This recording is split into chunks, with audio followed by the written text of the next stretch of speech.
하나님께서 우리를 구원하실 때 구원은 건져내다는 뜻입니다. 애굽에서 건져내듯이 세상에서 건져내십니다. 그것은 애굽은 세상은 재앙의 땅이요 심판의 땅입니다. 거기서부터 건져내셔서 하나님이 정말 이 땅에서 하나님과 함께 동행하며 하나님의 나라를 위한 존귀한 인생으로 쓰임받게 하시기 위해서 하나님 분명히 세상과 구별되기를 원하십니다. 보입니까? 제가 칠판에 쓰는 것도 여러분에게 잘 안 보일 것 같아서 파워포인트로 해봤습니다.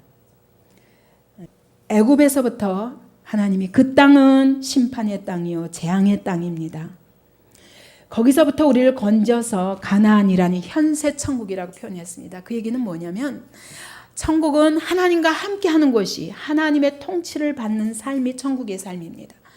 하나님이 이 땅에서도 죽어서 천국 갈 뿐만 아니라 이 땅에서 하나님이 함께 하시며 우리의 모든 삶에 간섭하시고 우리의 삶을 축복하시는 그런 생애를 누리도록 하는 것이 하나님의 구원의 목표입니다. 그러므로 첫 번째 하나님이 하실 일이 뭐냐면 애굽에서 건져내시는 것입니다.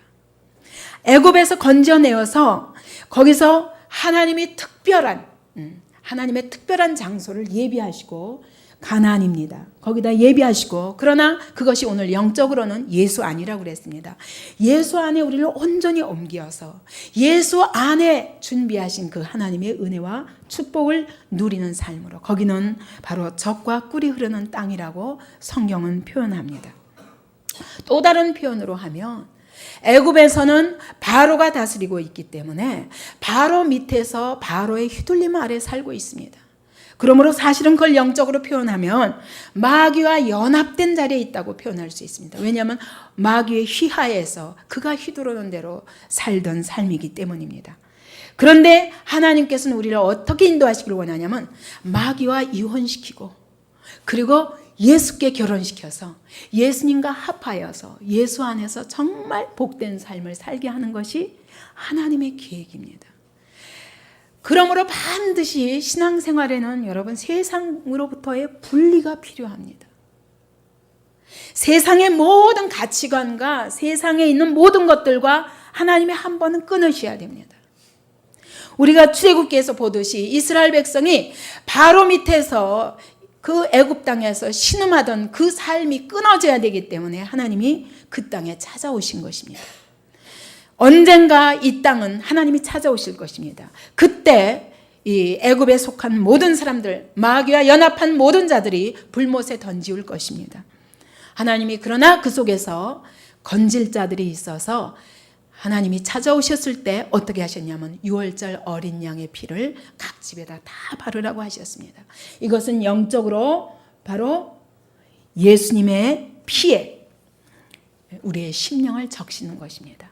이스라엘 백성은 문지방에다가 어린 양의 피를 바르고 장자 재앙의 심판이 지나갈 때에 모든 장자들이 애굽에 있는 장자들이 다 죽었지만 이스라엘 백성의 장자만은 다 살았습니다. 그것은 장자를 의미하는 것은 온 이스라엘 백성을 의미하는 것입니다.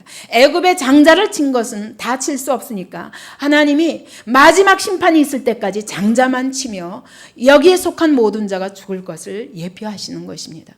그래서 이 6월절 어린 양의 피를 바른 가정이 다 건짐을 받았던 것처럼 심판에서 건짐받았던 것처럼 오늘날 영적으로는 그것은 무엇을 의미하냐면 우리의 심령에 예수를 믿는 자의 심령에 예수의 보혈의 피를 바를 때에 모든 재앙이 지나가고 하나님은 바로의 손에서 자기 백성을 건져내시는 것입니다.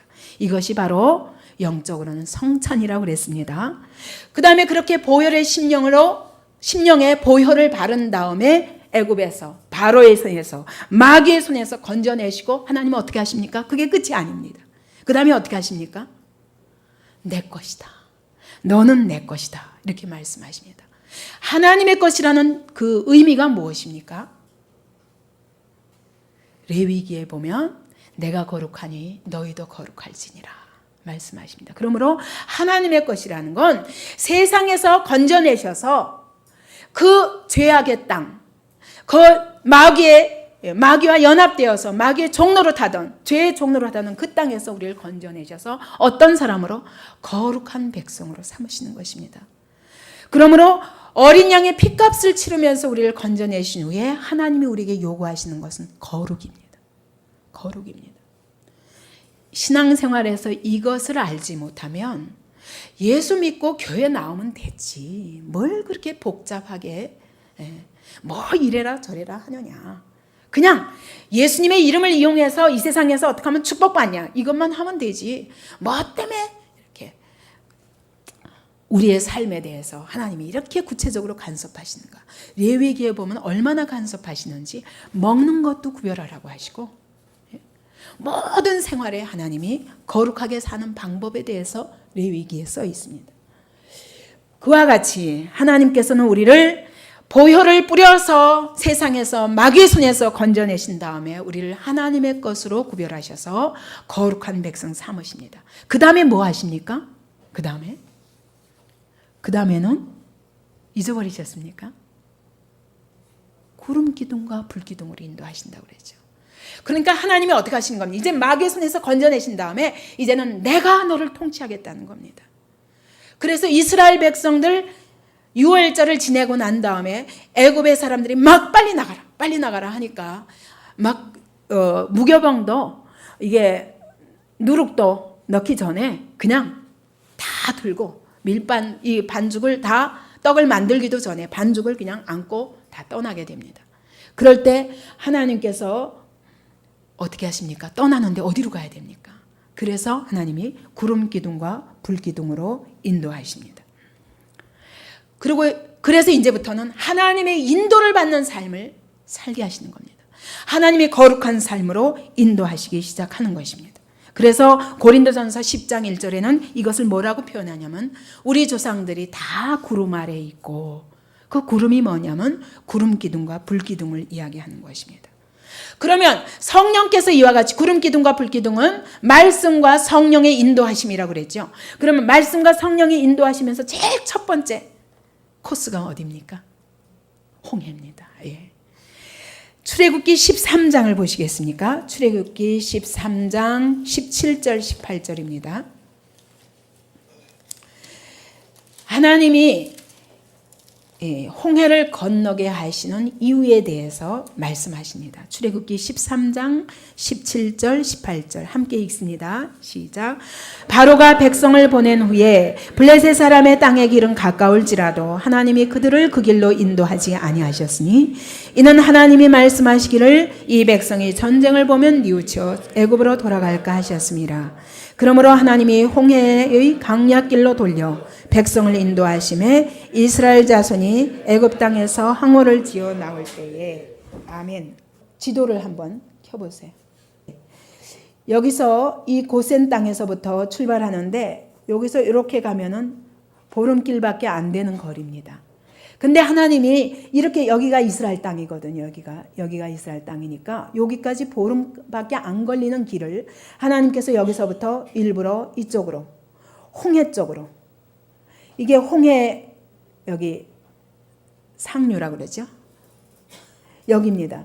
여기서 여기가 아주 깊은 물인데 여기를 건너서 이쪽으로 인도하셔서 이 사막길을 이렇게 꼬불랑꼬불랑해서 여기까지, 그래서 어디냐면 여기서 요단강을 건너서 그 다음에 여기로 인도하시는 겁니다. 그러니까 이렇게 가면 직선길이 있는데 하나님께서 직선길로 인도하지 아니하시고 이렇게 긴 거리를 방황하게 하셨습니다. 근데 이것도 그렇게 40년이나 걸리는 길이 아닙니다. 그런데 여기서 아마 사막이니까 길을 알지 못하는데 하나님께서 이들이 믿음이 온전한 믿음이 될 때까지 이 길에서 방황한 겁니다.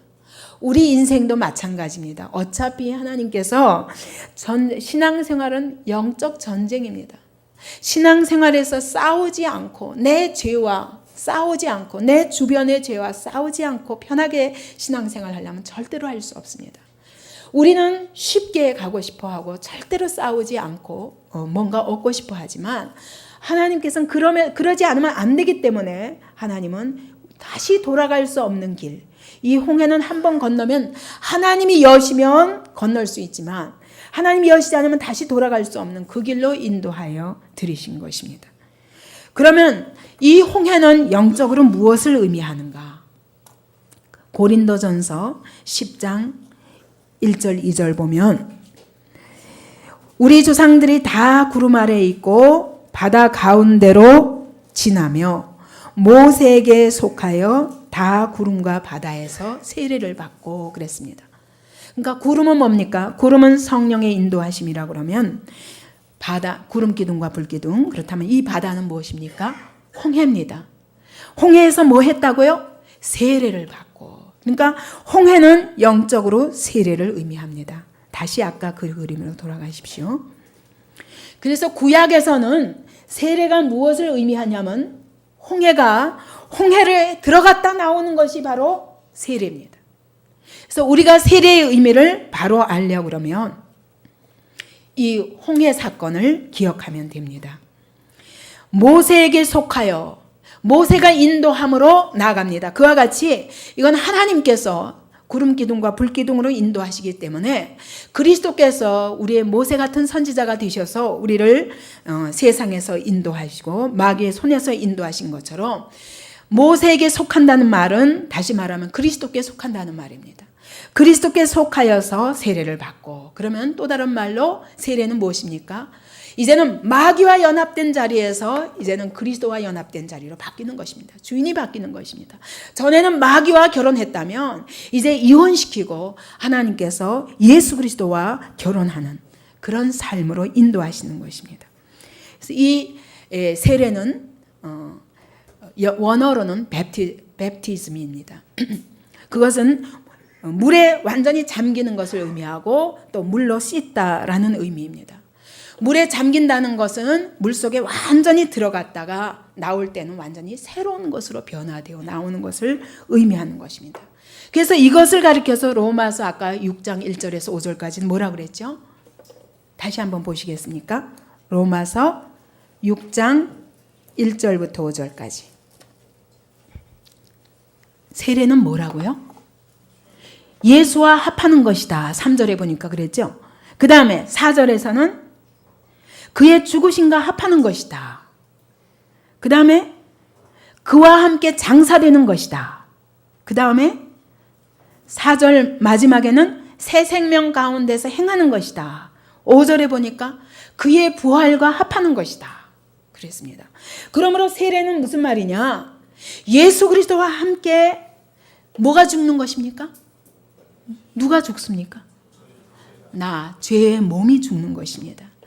죄의 몸이 무엇입니까?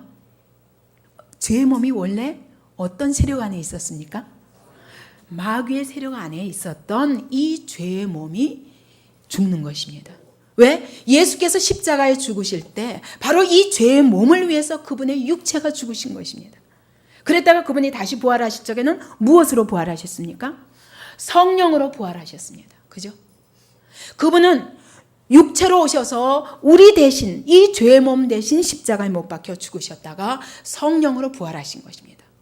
이와 같이 그리스도께서 그때 십자가에서 죽으실 때 누구를 대신해서 죽었냐면 나의 죄의 몸을 대신하여 죽으셨으니 그러므로 우리가 세례받는다는 것은 주님이 나를 위하여 십자가에 못 박혀 죽으셨으니 이제는 그 죄의 몸이 죽습니다 하고 죄의 몸이 들어가는 것입니다.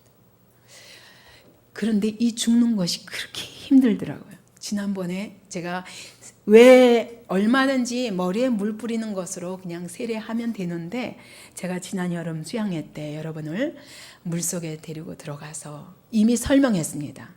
완전히 물속에 들어갈 때 나 옛사람은 죽은 것입니다. 여러분이 물속에서 올라올 때 새 사람이 이제는 나왔습니다. 이 고백을 하는 것입니다.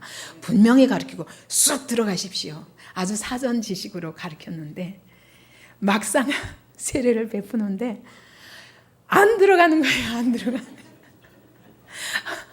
허리도 안 되는 물에서 혹시 죽을까 봐 전혀 안 들어가는 거예요. 제가 중고등부 때는 하도 안 돼가지고 할 수 없이 머리만 적셨습니다. 그럼 그냥 물 머리에다 뿌리는 거나 다름없는데 물속에 들어가라고 그러는데 이게 안고 있는데 전도사님과 제가 안고 있는데도 안 들어가려고 본인들은 죽겠다고 결심을 했는데도 안 되는 거예요. 그 정도로 우리가 얼마나 죽기 싫어하는 자들인지 몰라요. 그런데 이 죄의 몸이 죽지 않으면 내 안에 주님이 사시지 못합니다. 보십시오. 구원이란 뭐냐면 한마디로 구원이란 성찬과 세례로 표시됩니다. 성찬은 뭐냐? 예수께서 나를 위하여 보혈을 흘리셨다는 것을 믿고 내 심령에 예수의 피를 바르는 것입니다. 그러면서 이제는 나는 마귀의 자녀로 살지 않고 거룩한 하나님의 자녀로 살겠습니다라는 고백입니다. 그리고 이제는 구름 기둥과 불 기둥으로 인도하시는 하나님께 순종하며 살겠다는 고백이 바로 성찬입니다. 성찬을 확실히 하면 그러면 여러분 신앙생활은 확실한 신앙생활이 시작되고 성령께서 완전히 임하십니다. 성찬이 확실히 이루어지면 근데 많은 사람들의 교회는 왔다 갔다 해도 성령의 기름 부으심을 받지 못합니다. 왜냐하면 아직 이 보혈의 의미를 알지 못하고 보혈의 의미를 알지 못하는 것은 이 세상이 바로 마귀의 땅이요 심판의 땅이라는 걸 알지 못하고 우리가 예수를 믿기 전에는 그럴 적에는 이 땅에서 마귀의 종로 타며 죄의 종로를 타며 사는 인생이라는 것을 깨닫지 못하기 때문에 예수님이 왜 십자가에 죽으시지 않으면 안 되었는가를 깨닫지 못하는 것입니다. 그러면 바른 신앙생활을 절대로 할 수 없습니다.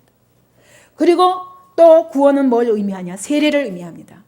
이제 예수께서 나를 위하여 죽으셨으니 이 죄의 몸을 위하여 죽으셨으니 이제 나의 죄의 몸은 죽습니다 하는 고백이 바로 세례입니다. 그래서 예수와 함께 나는 죽었습니다. 예수와 함께 나는 장사 지냈습니다. 여러분 장사 지냈다는 것이 죽는 거하고 뭐가 다릅니까? 죽었다가는 깨날 수도 있어요. 그런데 장사 지내서 관에다 집어넣어서 완전히 확실하게 집어넣으면 어때요? 절대로 살아날 수 없습니다. 그러니까 왜 예수와 함께 장사 지냈다고까지 표현하냐면 죽었다가 잠깐 기절했다가 죽은 것 같이 기절했다 깨나는 사람이 아니라 완전히 내 옛사람은 끝장이 났습니다 하는 고백입니다. 그렇게 할 때 우리가 예수와 함께 부활하는 것이요. 그때 부활의 새 생명이 내 안에서 역사하시는 것입니다. 그러므로 여러분 심령의 성찬이 중요한 것처럼 맨날 우리가 포도주를 마시면서 예수의 피입니다.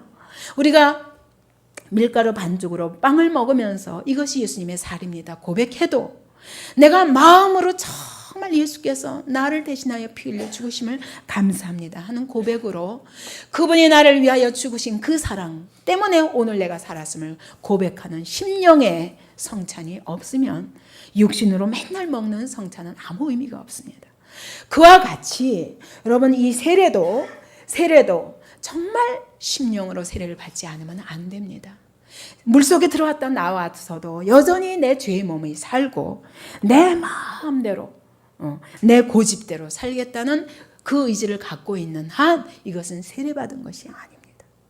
그래서 여러분 지난번에 세례받은 분뿐만 아니라 이전에 세례받은 분들도 확실하게 나는 죽었습니다. 바울을 보세요. 바울의 생애를 보면 얼마나 성령께서 함께 하시며 그의 모든 걸음걸음마다 어떻게 동행하시는 사람인가. 어떻게 그렇게 할 수 있었냐면 바울은 그가 다메섹 도상에서 주님을 만났을 때 그 자리에서 그는 이미 죽은 것입니다. 그래서 갈라디아 2장 20절에 그가 고백하기를 내가 그리스도와 함께 십자가에 못 박혔나니 그런즉 이제는 내가 산 것이 아니요 오직 내 안에 그리스도께서 사신 것이라. 어떤 그리스도? 나를 위하여 자기 몸을 버리신 그리스도께서 사신 것이라. 이것이 확실히 이루어지면 말할 수 없는 성령의 능력과 은혜가 우리의 삶에 임하게 됩니다. 썬다싱은 그렇게 말합니다. 예수를 위해 우리는 순교를 두려워합니다. 그런데 썬다싱이 말하기를 예수를 위해서 죽기는 쉽다. 그런데 예수를 위해서 살기는 어렵다. 왜냐하면 예수를 위해서 산다는 것은 날마다 죽어야 되는 것이기 때문이다. 그만큼 우리가 차라리 그 말에 의하면 한 번 죽는 게 낫지 날마다 죽는 것이 매우 힘들다라는 고백입니다. 그 정도로 우리가 죽기가 어려운 사람들입니다. 그러면 여러분 내 죄의 몸이 죽는다 그게 또 다른 말로 하면은 무슨 의미입니까? 어떤 의미입니까? 내가 죽는다는 게 뭘 의미합니까? 나의 이전의 가치관, 나의 이전의 옛 자아의 기질, 습관, 혈기, 고집, 자기 주관, 자기 나름대로의 사고의 틀이 있습니다. 날 때부터 아주 사고의 틀이 있고 나서도 부모로부터 영향, 교육으로부터 영향, 여러 영향에 의해서, 환경에 의해서 이상하게도 자기 틀이 전부 형성되어서 이 틀 안에서 맞지 않으면 절대로 굴복하지 않는 이런 기질들이 우리 안에 있는 것입니다. 근데 이것들은 다 누구로부터 받은 것입니까? 죄된 우리의 조상으로부터 시작해서 저 끝에는 아담으로부터 다 온 기질들입니다. 하나님을 떠나서 생긴 기질들입니다. 그런데 하나님은 아담의 계열에서 예수의 계열로 완전히 옮기고자 하시는 것입니다. 그러므로 예수님이 그 아름다운 성령의 성품으로, 새 성품으로 우리 안에 들어오셔서 일하시려면 이 옛 기질이 다 죽지 않으면 그분이 내 안에서 그 거룩하고 아름답고 영광스러운 기질로 우리 안에서 일하실 수가 없습니다. 성령의 열매를 절대로 맺을 수가 없습니다. 바로 이런 기질들 때문에 예수께서 죽으셨다면 우리는 이것들을 버리는 것으로 신앙생활이 시작돼야 된다는 거예요. 그러므로 참된 신앙생활은 여러분 예수의 피를 바르고 이제는 예수께서 나를 대신하여 죽으시면서 나를 그 심판 가운데서 건지셨으니 이제 나는 당신의 것입니다. 주님의 것입니다. 주님 나를 거룩한 사람으로 인도하여 주옵소서. 이제는 말씀과 성령으로 나를 인도하여 주옵소서. 그렇게 하려면 방해되는 게 누구냐면 죄의 몸인 거예요. 이 고백이 성찬의 고백이 분명히 이루어졌는데 그런데 왜 우리의 신앙생활에 진전이 없냐면 이것이 완전히 이루어져야 되기 때문입니다. 왜냐하면 이것을 이루는데 우리가 고백은 있어도 내 옛사람이 죽지 않으면 세례가 이루어지지 않으면 절대로 이러한 신앙생활이 구름기둥과 불기둥이 인도하시는 대로 갈 수가 없는 거예요. 가다가 내 생각과 반대가 되면 확 자기 생각으로 돌아서고 가다가 내 자존심을 건드리면 쫙 혈기가 나와가지고 다시 원점으로 돌아가 버리고 그러므로 하나님이 애굽에서 이제 하나님이 구별하셔서 현세 천국까지 가나안 예수 안에서 참으로 안식과 복을 누리는 그 삶으로 인도하시기 위해서 필수적으로 제일 첫 번째 거쳐야 하는 것이 심령의 성찬과 심령의 세례인 것입니다.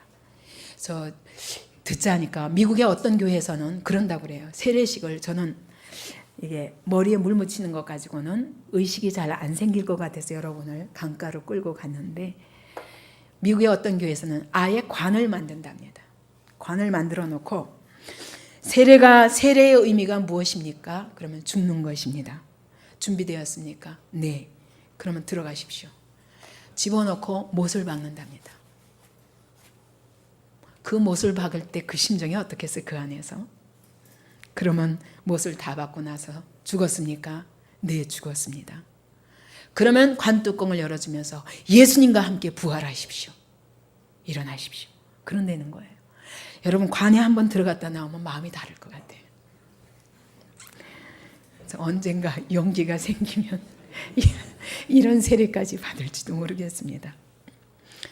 그러면 여러분 이 심령의 성찬과 심령의 세례가 정말 이루어졌는가 안 이루어졌는가 뭐 보면 알고 수 있겠습니까? 뭘 보면은 정말 이루어졌는지 안 이루어졌는지 알 수 있을까요?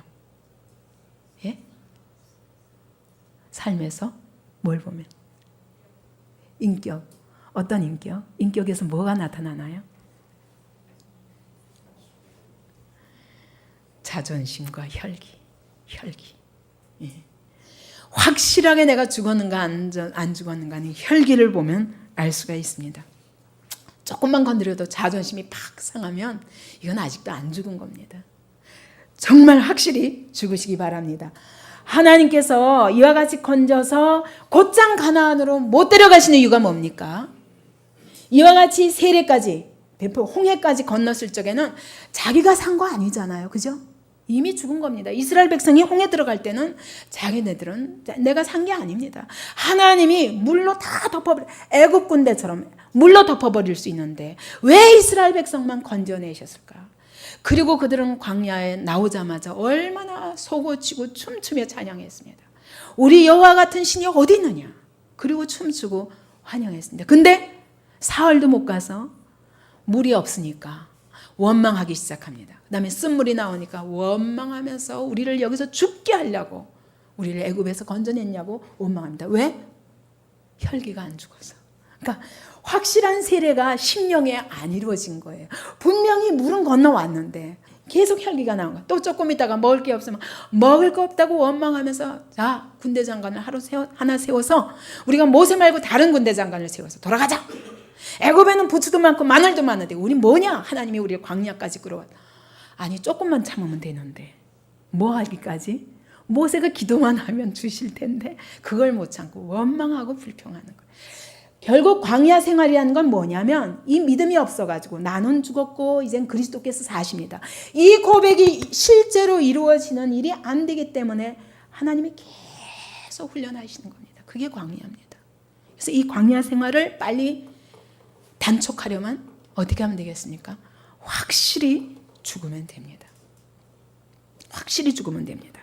내가 죽어야 아담의 사람, 이 사람이 죽어야 예수의 사람이 내 안에 나타나십니다. 그분이 내 생애를 통해서 내 몸 안에서 일하실 때 영광스러운 생애가 되는 것입니다. 바로 이 옛사람이 뭡니까? 이 옛사람, 혈기, 옛 고집, 사고의 틀, 이것 때문에 주님이 내 안에서 일하실 수 없는 거예요. 이것이 죽으라고 하는 이유는 이게 죽어야 그분이 내 안에서 영광스럽게 일하실 수 있기 때문입니다. 그래서 우리가 이 자기의 그 기질, 그 다음에 우리가 구원받은 이후에는 자기 기질과 옛 성품과 옛 가치관과 옛 습관들과 이런 것들과의 싸움이 불가피한 것입니다. 이것이 된 것만큼 어때요? 하나님의 영광이 드러나는 겁니다. 그래서 과거 역사상 수많은 믿음의 종들 중에서 특히 영광스럽게 쓰임받은 사람들의 특징이 뭐냐? 이 자아의 죽음이 확실한 사람입니다. 지난번에도 제가 김익두 목사님 얘기를 했지만 그 양반은 어떤 분이냐면 황해도 안악시장을 주름잡는 그런 깡패였습니다. 깡패 출신입니다. 근데 깡패라도 보통 깡패가 아닌 거예요. 여자들이 물동이를 이고 가면 뒤에서 머리끄댕이 잡아 당겨가지고 물이 다 엎어지게 만들고, 시장에서 뭘 사가지고 가는 사람이 있으면 그거 뺏어가지고 실컷 두들겨 패서 보내고, 지나가는 사람 기분 나쁘면 뭔가 자기가 거슬린 게 있으면 갖다 앉혀놓고 싸라는 겁니다. 여기서 똥 싸라는 겁니다. 그래 놓고 싸면 어떻게 아무 때나 나옵니까? 그런데 싸면 바르고, 얼굴에다 네 얼굴에다 바르라고. 아무튼 짓궂어도 보통 짓궂은 깡패가 아니었답니다. 아주 그 동네에서 유명해서 그 사람 하면 치가 들려서, 그래서 그 동네에 선앙당이 있었는데 아침이면 일찍 가서 비는 내용이 뭐냐면 오늘 김육두를 만나지 않게 해 주시옵소서. 그것이 그들의 기도일 만큼 그렇게 유난스럽고 못된 깡패였습니다. 근데 이분이 어느 정도였냐면 선교사가, 그 동네에 미국인 선교사가 들어왔답니다. 그 선교사가 전도지를 주면서 예수 믿으라고 그러면 거기다가 코를 휑 풀어가지고 얼굴에다 딱 갖다 붙여. 니나 믿어라. 그건 보통 사람이 아니죠.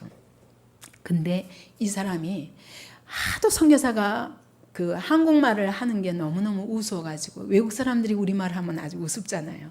그러니까 그게 신기해가지고 따라다니면서 그거 흉내내면서 따라다니다가 어떤 그 스왈런이라는 목사님의 그 부흥 집회에 간 겁니다. 근데 거기서 천국에 관한 얘기를 듣게 됐어요. 인간은 죽는 것이 아니라 부활한다. 근데 영생의 부활이 있고 심판의 부활이 있다. 이 얘기를 듣고 나니까 가슴이 팍 찔렸던 겁니다. 그러고는 이분이 변화되어서 그때부터 예수를 믿기 시작한 그런 사람이었습니다. 근데 이분이 이제 신학교까지 졸업하고 목사가 되었습니다. 첫 번째 부흥회를 이제 인도하려고 열차를 타고 가고 있었습니다. 근데 바로 옆에 할아버지가 앉았는데 이 목사님은 그 할아버지를 보아도 누군지 모르지만 그 사람은 치가 떨리도록 김익두 목사가 어떤 사람인지 너무 잘 아는 사람이에요. 왜냐하면 이전에 똥을 얼굴에 발리온 적이 있었던 사람이기 때문에 이를 악물고 내가 이번에 네가 목사가 됐다고 내가 이번에 너를 시험해 보리라. 그러고는 긴 담뱃대를 갖다가 바로 옆에 앉았으니까 그 김익두 목사님 콧구멍에다 탁 대고서는 빠금빠금 하면서 담배를 계속 피우니까 연기가 막 코로 들어가니 얼마나 괴롭겠습니까? 이분이 피하다가 그래도 자꾸 자기 코에 오니까 너무너무 화가 나서 가방을 들고 딱 일어났습니다. 근데 그걸 보고 그 할아버지가 이야 진짜 변하긴 변했구나. 이전 같으면 난리가 났을 텐데 저 피해가는 거 보니까 진짜 변했구나. 그러면서 그렇지만 내가 한 번 더 해보리라. 그리고 그 목사님이 딴 칸에 가서 앉았는데 거기 또 따라간 겁니다. 그리고 거기 앉아서 또 그분의 코에다가 딱 받고 빠금빠금 피우니까 괴로워서 못 견디겠는 거예요. 그래서 이 목사님이 내가 더 이상 못 견디겠다 싶어가지고 예전 기질이 나온 겁니다. 그래서 그 자리에서 하나님 앞에 잠깐 기도했대요. 하나님 잠깐만 봐주세요. 옆에 보니까 아무도 자기를 아는 사람이 없으니까 내가 한번 해리라. 그러고서는 그냥 일어나서 그 할아버지 상투를 자꾸 막 이전 습관대로 막 때렸답니다. 할아버지가 아이고 죽겠다고 막 그러고 나서 이제 정신을 차리고 나서 이분이 하시는 얘기가 너 이놈 네가 여기서 아무도 아는 사람이 없을까 봐 너 이렇게 했지. 내가 너 안다. 너 누구지? 너 김익두 깡패가 변해서 목사가 됐다며. 그런데 오늘 보니까 아직도 혈기가 남아있는데 네가 진짜 목사냐? 너 저 선교사들 따라다니면서 그 구제품이나 구호물자나 받아먹으려고 목사 됐지? 너 같은 게 무슨 목사냐? 그러면서 어디 할 짓 없으면 목사를 해먹고 처먹고 사느냐? 그래서 침을 탁 뱉으면서 내가 너를 한번 시험해 보려고 내가 따라와 봤다. 이 말에 그냥 이 목사님이 자기 예전 기질을 어떻게든 없애보려고 애를 썼는데 여기서 그 사람이 자기를 아는 사람인데 지금 부흥에 가야 되잖아요. 얼마나 괴로운지 그 다음 역에서 내려버렸답니다. 그리고는 부흥해야 할 그 교회에다가 전화를 한 겁니다. 무기한 연기. 나는 부흥회를 할 수가 없습니다. 그리고 그 길로 집으로 안 가고 산으로 가버린 거예요. 그러고는 거기서 밤이 새도록 회개하는가 혈기 한 번 부린 것 때문에 그러면서 가슴을 치면서 하나님 나 같은 자가 어떻게 목사 노릇 하겠습니까? 내가 무슨 놈의 부흥 강사를 하겠습니까? 하나님 나 이제 차라리 죽고 이 길로 하나님 가는 게 낫겠습니까? 나 갑니다. 그리고 떼굴떼굴 구르면서 옷을 찢고 막 또 성질대로 기도한 거죠. 근데 이 기질이 매우 중요합니다. 이 양반이 이런 끈질긴 기질 때문에 그날 거기서 통곡하고 옷을 찢고 막 떼굴떼굴 구르면서 나 간다고, 나 차라리 죽겠다고, 날 차라리 데려가 달라고. 그리고 하나님 앞에서 기도하다가 이것 때문에 큰 능력을 받게 됐다는 겁니다. 그 회개하다가 확실하게 자기가 죽으면 하나님이 큰 은혜를 주십니다. 옛사람이 확실히 죽은 것만큼 하나님의 큰 능력이 드러납니다. 정말 은혜의 삶을 살고 싶습니까?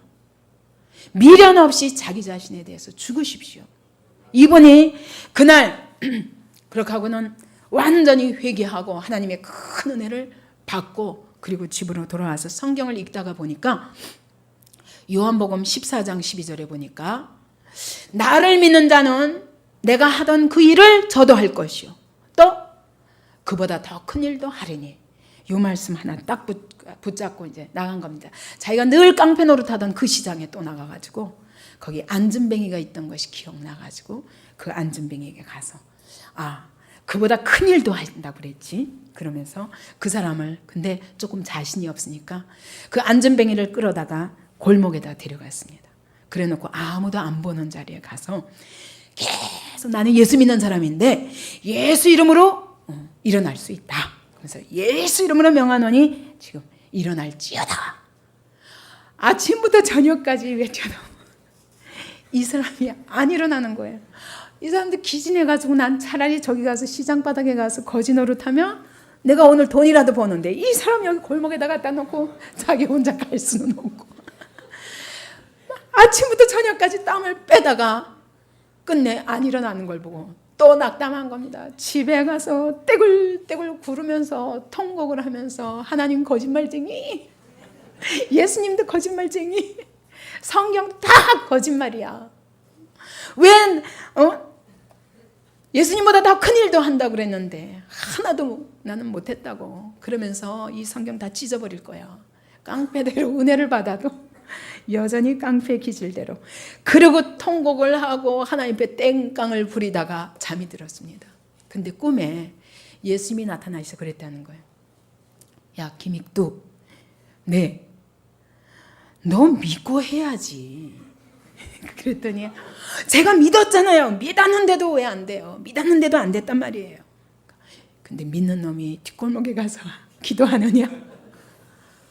그 음성에 깜짝 놀래가지고 깨나서 그 다음날 아침 또 일찍 일어나서 근데 그날이 또 마침 장날이었답니다. 많은 사람들이 지나가고 있었는데 그 사람들 보고 큰 소리로 아예 그 장판 가운데에서 많은 사람들 보고 나는 예수 믿는 김욱두입니다. 오늘 하나님께서 이 안진뱅이를 일으키실 것입니다. 그러므로 다 같이 이 시간에 구경하십시오. 참 대단해요, 그죠? 이 정도의 믿음이 있어야 하나님이 일하시죠. 그래가지고 그 시간에 나사렛 예수 이름으로 명하노니 안진뱅이가 일어날지어다. 내가 명하노니, 예수 이름으로 명하노니. 그 자리에서 벌떡 일어난 거예요. 그래서 이분이 한국에서 최초로 안진뱅이를 일으킨 목사님이었답니다. 그 이후로 그분이 어마어마한 능력과 기적으로 그분이 가는 곳곳마다 병든 자가 안 낫는 자가 없었대요. 그분이 갔다 하면. 그리고 부흥회를 인도해도 자기 성질대로 해요. 가면은 몽둥이 2개를 가져간답니다. 근데 성도들을 보니 한심한데 이 성도들을 때릴 수는 없으니까 목사 앞에다 놓고 목사들을 두드리게 패면서 저런 잡것들이 네가 어떻게 가르쳤길래 저런 잡것들이 나왔냐고. 그리고 몽둥이를 때리면 성도들이 우리 목사님 때리지 말라고 회개하고 그 목사님 다음에는 장로님 나오라고 그래서 막 두들겨 팼답니다. 그러면 막 그 교회가 뒤집어지면서 회개하는 역사가 일어나서 그분이 바로 일제시대 때 큰 부흥의 역사를 폭풍 같은 하나님의 능력으로 부흥회들을 인도했던 분입니다. 이분에 의해서 주기철 목사가 은혜 받고 그리고 그런 순교자로 바뀌었던 것입니다. 이와 같이 여러분, 내가 확실히 죽어야 주님이 내 안에서 확실하게 사십니다. 그래서 주님은 우리 보고 죽으라는 겁니다. 세례의 의미가 예수께서 너를 위하여 죽으셨으니 이제 너는 예수를 위하여 죽으라는 겁니다. 근데 예수님이 우리를 위해서 죽으신 것은 말할 수 없는 죄인들을 위해서 죽으셨지만 예수님은 우리의 생애를 영광스럽게 우리같이 무능한 자들에게 하나님의 능력과 지혜와 그 놀라운 은혜로 함께 하시고 우리의 생애를 영광스럽게 하시기 위해서 우리 보고 죽으라는 겁니다. 이 옛사람의 기질, 마귀의 기질, 이게 죽지 않으면 성령의 기질이 우리 안에서 일하실 수 없는 것입니다. 이제 마귀와 연합했던 자리에서 이제는 떠나서 정말 확실하게 그리스도와 연합되기 위해서는 이와 같이 나의 죽음이 필요한 것입니다. 예수의 피를 내 심령 위에 바르고 그렇게 할 때 완전한 그리스도와 연합을 이루어서 그리스도께서 내 삶 속에서 나를 인도하시는 영광스러운 생애가 시작될 것입니다. 그런데 세례가 바로 그리스도와의 연합인데 왜 광야의 그 40년의 기간이 이스라엘 백성에게 필요했는가? 왜냐하면 확실히 죽었나 안 죽었나 시험하시기 위해서. 그게 광야의 삶입니다. 왜 시험과 연단을 거쳐야 되냐? 확실히 죽기까지 이게 하루아침에 안 되는 거예요. 분명히 고백했는데 나는 그리스도와 함께 죽었습니다. 고백했는데 안 되는 거예요. 그렇기 때문에 광야의 생활을 통해서 하나님이 확실하게 혈기가 죽고 옛 기질이 죽고 옛 가치관이 죽었는가 시험하시고 또 그렇게 하도록 연단하시고 훈련하시는 것이 바로 광야입니다. 우리가 이 광야의 시간을 길게 끌지 않고 확실하게 온전한 심령의 세례가 우리 영혼 안에 이루어져서 주님과 함께 영광스럽게 쓰임받는 그런 생애로 우리가 다 변화받기를 바랍니다. 이번 그리스도인의 신앙 여정을 통해서 이 결론이 우리 각자에게 이루어지기를 바랍니다. 옛 기질이 남아있는 한 마귀가 추격합니다. 그걸 통해서 자꾸 뒤집습니다. 은혜를 받아놓고도 바로 그 기질 때문에 헷가닥 뒤집어버리고, 한 번 혈기 부리고 나면 은혜를 우리가 끌어올리는 데는 많은 시간이 걸립니다. 근데 여기까지 올려놨는데 한 번 혈기 부리면 헷가닥 뒤집어져서 바닥으로 다시 내려옵니다. 그렇기 때문에 우리가 나는 죽고 그리스도께서 사십니다. 그분께 날마다 내 성품과 내 모든 발걸음을 의지하는 우리의 신앙생활이 되기 바랍니다.